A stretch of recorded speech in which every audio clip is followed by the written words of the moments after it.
इतवार की दोपहर 1:30 बजे घारू बजरिया रोड रवाना हुए। गाड़ी में सफर आरामदह और खुशगवार था। मौसम भी दिलनशीं था। हम कुल 4 अफराद थे, जिनमें एक 4 साल का बच्चा फारिस भी शामिल था, जो गाड़ियों के नाम और मॉडल्स से कमाहक्का वाकिफ था। फारिस ड्राइविंग सीट संभाले शहबाज साहब का बेटा है।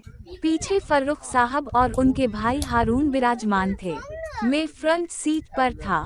जब हम डेरे पर पहुंचे तो जर्मन शेफर्ड कुतिया ने हमारा इस्तकबाल किया। बकौल शहबाज साहब के वो कमज़ोर इसलिए हो गई है कि उसका पप्पी और शौहर हाल ही में फौत हुए हैं। शहबाज इंतज़ामी उमूर में मशगूल हो गए। मैं, फर्रुख और हारून साहिबान के साथ वसी खेतों, हरी भरी चावल, कपास और टमाटर की फसलों की सैर पर निकल गया। खेतों में औरतें काम कर रही थीं। आसमान बादलों से अट्टा पड़ा था। हवा धीमी और ठंडी थी, फिजा साफ थी। वापस लौटे तो भूख जोरों पर थी। खाना खाया और थोड़ी देर बाद चाय से लुत्फ लिया। जरी मशीनों की मरम्मत के लिए गुजरानवाला से मैकेनिक 3 माह के लिए बुलवाए गए हैं।